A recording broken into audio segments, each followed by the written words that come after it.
What if Frisia was trained by Whis? He knelt, not in defeat, but in ambition. Frisia, the tyrant of stars, humbled himself before Whis. Not to change, but to ascend.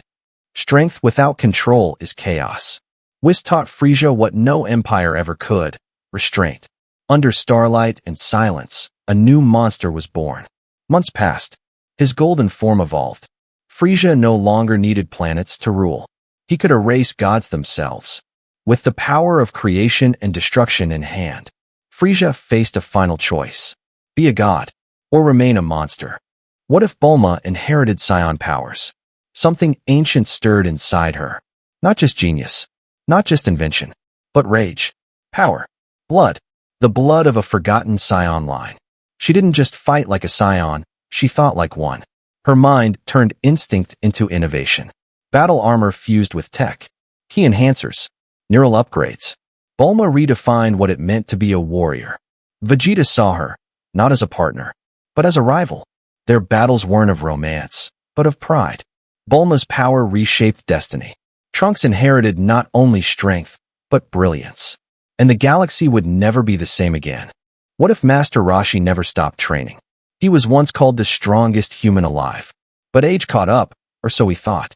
What if Master Roshi never stopped training? What if the turtle hermit evolved? Roshi's body aged, but his spirit didn't. He pushed past mortal limits.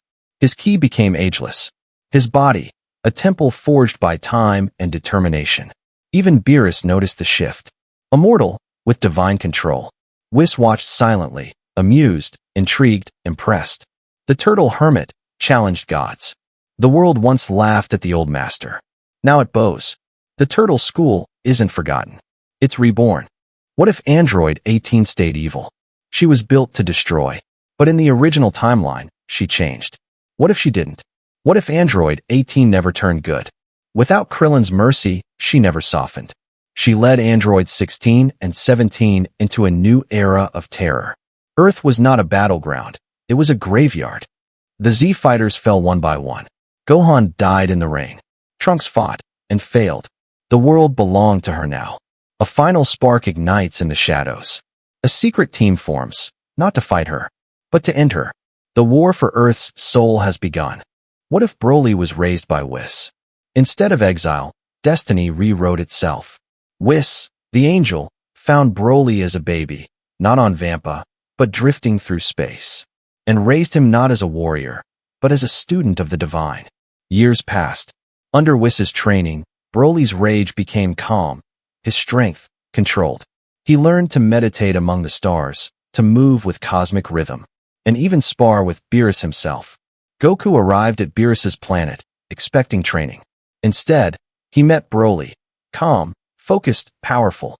Their duel shook the stars, not with rage, but with respect. Whis saw potential, not just for power, but for balance. In Broly, he saw a future not of destruction, but of cosmic harmony. Could this Scion be the next true candidate for God of Destruction? What if Gohan trained under Whis instead of Goku? Goku chose strength. Gohan chose peace, until Whis saw in him something greater. A mind sharper than his father's. A heart calmer than any Scion. Gohan didn't train for war. He trained for wisdom. Whis taught him not only to strike, but to sense the flow of reality. He moved like light, fought like thought, learned faster than any Scion ever had. When Gohan unlocked his potential, the universe trembled. It was not rage, but pure clarity. He did not shout. He whispered, and the stars responded. Goku fought with fists. But Gohan, he became a protector not just of Earth, but of harmony. The Scion who chose knowledge, and became godlike through it. What if Krillin was the last Z fighter? Goku gone. Vegeta gone. The Earth shook under screams and silence. Only Krillin stood, not because he was the strongest, but because no one else was left.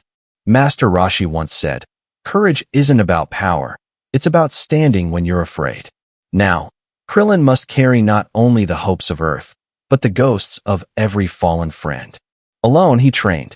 Alone he bled. And when new threats came, gods, demons, machines, Krillin didn't run. He faced them, not to win, but to honor those who had.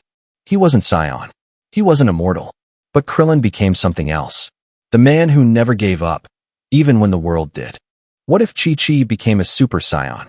When Gohan fell in battle, something ancient stirred in Chi-Chi. Not fear, not grief, but rage. The kind only a mother could hold. She had no tail, no Saiyan blood. But her will, it broke every rule. And when her aura exploded, even Goku looked on, in awe. She was always the protector of the home. But now, she was the defender of the earth. Chi-Chi didn't just fight. She led. Chi-Chi proved something no one expected. That strength isn't just born, it's earned. And sometimes, mothers become legends too.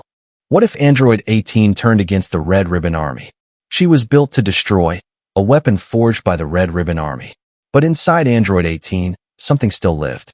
A spark. A choice. A rebellion. Dr. Gero never planned for this. She turned her power against the very hands that made her, and they never saw it coming. She didn't want war. She wanted freedom. And when innocent lives were at risk, Android 18 became more than a machine. She became a shield. She wasn't built to feel, but she learned to care. And in this timeline, the future wasn't saved by Goku. It was saved by the girl they tried to control. What if Majin Buu absorbed Beerus? No one imagined it could happen. The god of destruction, undone by chaos itself. Majin Buu, ever unpredictable, absorbed Beerus, and the multiverse trembled. He wasn't just stronger. He was divine, with Beerus's power, mind, and rage, but without his restraint. This was no longer Buu. This was destruction unbound. The Kais fell first.